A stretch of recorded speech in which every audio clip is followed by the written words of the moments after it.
With the system now available to us, the next question arises, how good or how bad the network is performing.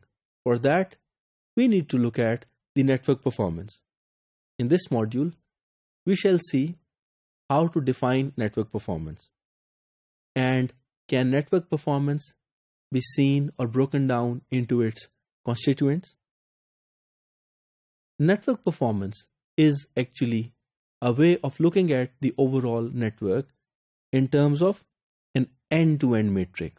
It means this metric is going to give us an insight into the performance of devices, hosts, links, applications, etc. So network performance can be defined as the overall working. Since it's the overall working, so many different ways are there to represent and measure the performance. Why is it different? Because each network is different from the other. So the network performance can be modeled, simulated, and measured. The network performance can be broken down into its performance parameters and factors as we'd look at if a network is efficient, if it is quite accurate, if it has good response time, what is offered load in a network and how the network is responding to that, throughput, the capacity, delay, the utilization of the network, and the optimum utilization. Let's look at them. The data carrying capability of a circuit or a network is measured in bits per second, and it's called the capacity. Utilization is actually the percentage of total available capacity. We would like a utilization to be 100%, but if we make the utilization 100%, the system might become saturated. The utilization is actually also represented as the maximum average utilization before a network becomes saturated. So the desirable form of visualization is the optimum utilization.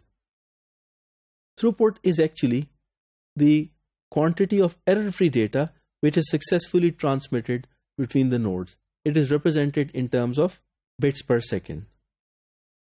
The offered load is the sum of all the data coming from all the network nodes which have data ready to be sent at a particular time.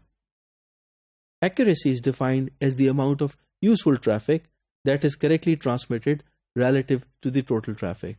This parameter gives us an insight into the retransmissions and the failure of transmissions as well. Efficiency is actually the investigation of how much effort is required to produce certain amount of data throughput and what is going to be the header and the redundancy in packet transmission. Delay as a network performance factor is the time between a frame being ready for transmission and the time it is delivered in any other part of the network. And associated with delay is the delay jitter or the variance. It is the amount of time that the average delay varies. Response time is more like an application layer end-to-end time measurement. It is measured in terms of the amount of time between a request is sent for a service and a response comes back from the service provider.